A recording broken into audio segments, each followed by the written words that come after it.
दर्शकवृन्द नमस्कार। जति प्र्याक्टिस भयो त्यति खराब खेल हुँदै नेपालको। निखार हुनुपर्ने बेकार हुँदैछ। आज आयरल्यान्ड टुर नेपाल वन डे म्याचको दोस्रो खेल।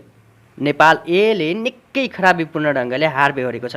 सुरुमा बलिङ गर्दै नेपाल एले 175 रनको टार्गेट प्राप्त गरेको थियो। नेपालको बलिङ ठिकै रह्यो। ट्यु मैदानमा वन डे खेलमा 174 रन लाग्नु कुनै ठुलो कुरा भने होइन। तर नेपालको भने केही लागेन। जम्मा जम्मी 16.5 ओभरमा दौड खेल्दै 60 रनमा 10 विकेट गिरी 114 रनको फराकिलो अन्तरले हार बेहोर्यो। खैर, खेलमा हार जित त भइ नै रहन्छ।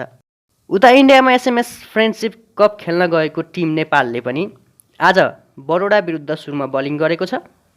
दिपेन्द्र ऐरीको क्याप्टेन्सीमा रहेको आजको टिमले सुरुमा बलिङ गर्दै बरोडाद्वारा 157 रनको टार्गेट प्राप्त गरेको छ।